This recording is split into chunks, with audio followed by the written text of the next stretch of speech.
Thank you for tuning in to our newest episode of the Plain Bible Teaching Podcast. I'm your host, Andy Soker. This episode is being released on July 31st, 2025. And with the month of July having 5 Thursdays instead of 4, we've had an extra week in between podcast episodes. So it feels like it's been a while since we released an episode. So it is good to be back. This week we're talking about a pastor of a church in Florida who was deported earlier this month after living in the United States for more than 20 years.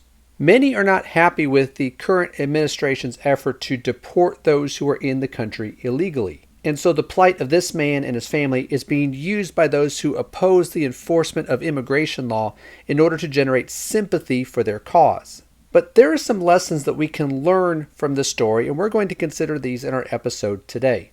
For links to the story we're talking about and some other related materials, check out the show notes for this episode at plainbibleteaching.com/podcast/073125. Now for our story this week. Florida pastor, father of 5, deported after 2 decades in the U.S. From FaithWire. A preacher who led a small Hispanic church in Florida has been deported to Guatemala after 2 decades on American soil. The 42-year-old immigrant is married with 5 children. Mauricio Ambrosio pastored the 50 members of Iglesia de Santidad Vida Nueva in Wimauma. He told the Tampa Bay Times he was one of the 100 Guatemalan immigrants deported from New Orleans through a charter flight after he was arrested in mid-April during a routine check-in at the U.S. Immigration and Customs Enforcement Office in Tampa.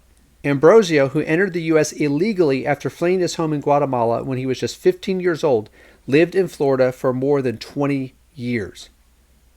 Now, many people are supportive of the efforts to deport violent criminals who are in this country illegally. However, a significant number of people believe that if you have people who are nonviolent, they should be allowed to stay in this country even if they entered illegally.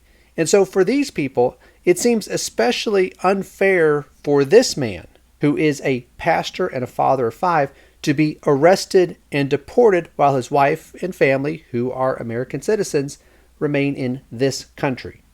Adding to the perceived unfairness of the situation is the fact that this man had been granted a stay of removal and was meeting with federal agents every year. The story continues.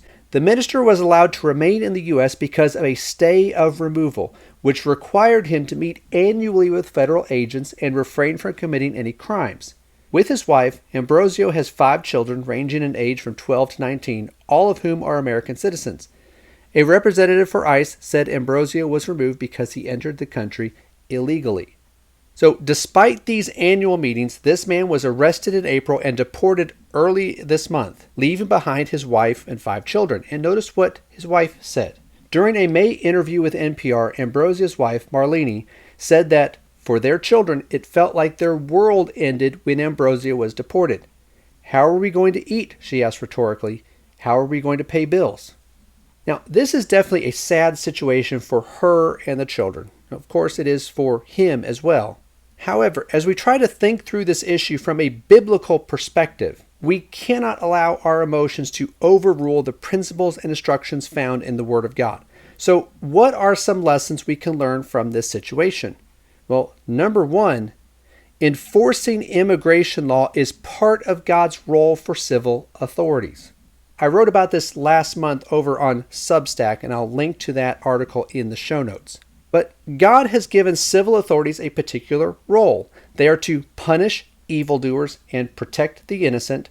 Romans 13:3 and 4 says, "For rulers are not a cause of fear for good behavior, but for evil. Do you want to have no fear of authority? Do what is good, and you will have praise from the same. For it is a minister of God to you for good.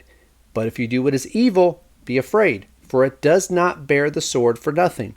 For it is a minister of God, an avenger who brings wrath on the one who practices evil." They are to provide and maintain a free environment so that we may lead a tranquil and quiet life in all godliness and dignity, as Paul said in 1 Timothy 2 and verse 2.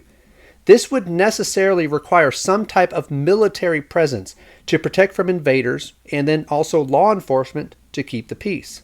And wisdom would dictate that it would also include some type of vetting process for foreigners who want to enter the country. Without this, the military and law enforcement would eventually be overwhelmed by violent criminals and traffickers and would be unable to really do their job properly. The problem that we encounter with stories like the one we're discussing is not that the immigration law is being enforced, it's that it hasn't been enforced for so long. The wise man warned, because the sentence against an evil deed is not executed quickly, therefore the hearts of the sons of men among them are given fully to do evil. When authorities turn a blind eye to illegal activities, when they fail to enforce the law, or they are slow to punish criminals, people learn to ignore the law and do whatever they want without consequences, or they think they can do that at least. And that's why this man thought he could enter the country illegally, remain here for 20 years, never obtain citizenship, and stay indefinitely anyway. The reality is that civil authorities need to enforce immigration law if they want to protect their citizens, and that is the role that God has given them. And number 2, we have a responsibility to submit to civil authorities. We won't spend a lot of time here on this point because I believe Christians generally understand this. Romans 13:1 says every person is to be in subjection to the governing authorities, for there is no authority except from God, and those which exist are established by God. And the Apostle Peter wrote about this in 1 Peter chapter 2. He said, "Submit yourselves for the Lord's sake to every human institution, whether to a king as the one in authority, or to governors as sent by him for the punishment of evildoers and the praise of those who do right." The exception to this, of course, is when the authorities want us to do things that are contrary to God's law. In that case, as Peter said, we must obey God rather than men. But all of this means that if we want to enter another country, we need to follow the proper legal channels. And if we want to stay in a particular country indefinitely, we need to follow the process for obtaining citizenship in that country. The fact that many have been ignoring these laws does not give us permission to do the same. And number 3, government bureaucracy often produces unjust outcomes. This man who was deported met every year with a federal agent. During that time, he likely got the impression that he could remain in the country indefinitely as long as he continued these meetings. However, the stay of removal was a temporary measure, and some random government agent does not have the power to keep that in force forever. This reminds me of Solomon's warning about government bureaucracy in the book of Ecclesiastes. He said, "If you see oppression of the poor and denial of justice and righteousness in the province, do not be shocked at the sight, for one official watches over another official, and there are higher officials over them." Many in our country have come to believe that government agencies are the solution to injustice. They believe that they will invariably act in a way that will help people. Now, sometimes that happens, but often it doesn't. Solomon in that verse described a hierarchy of government officials that were incapable of dispensing justice and preventing oppression. And the same thing happens today. It could be due to incompetence, inefficiency, or maliciousness, but regardless of the reason, they fail to do what we hope they will do. And as the wise man said throughout the book of Ecclesiastes, there is nothing new under the sun. So what should Christians do in a situation like this, or in this type of climate?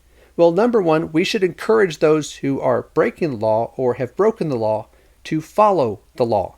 This includes encouraging those who have entered the country illegally to either return to their home country or go through the process of obtaining citizenship. It means we should help those who are in need as we have the ability to do so.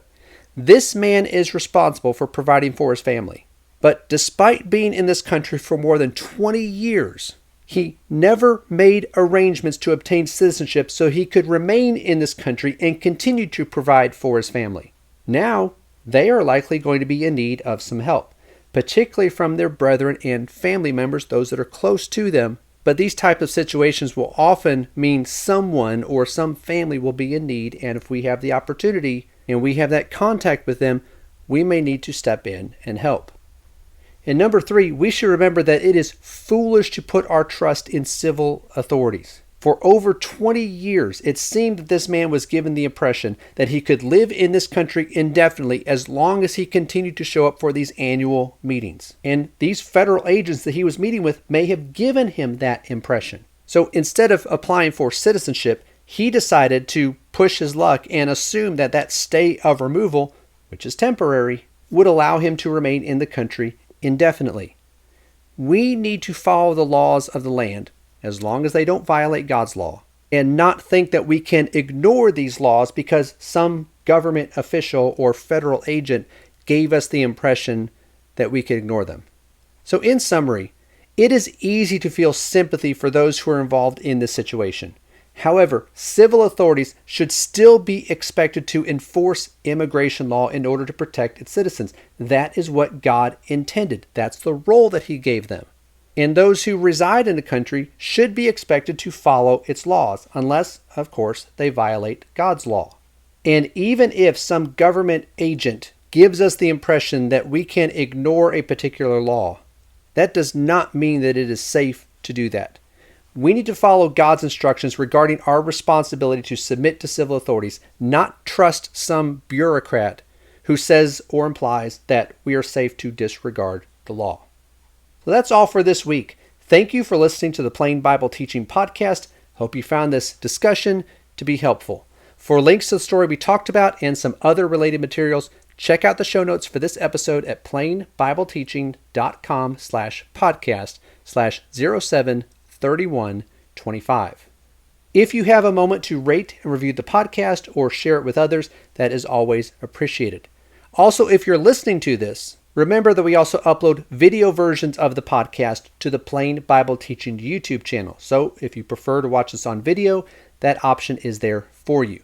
And if you are watching this on YouTube, please like this video and subscribe to the channel so you can see the other videos that we post here from time to time. And if you're interested in seeing the script for this episode, you can check that out on Substack. It will be linked in the show notes. And if you see a news story or have some topic that you think would make for a good discussion here, send that to me at andy@plainbibleteaching.com. Thanks again for listening, and I hope to talk to you again next time.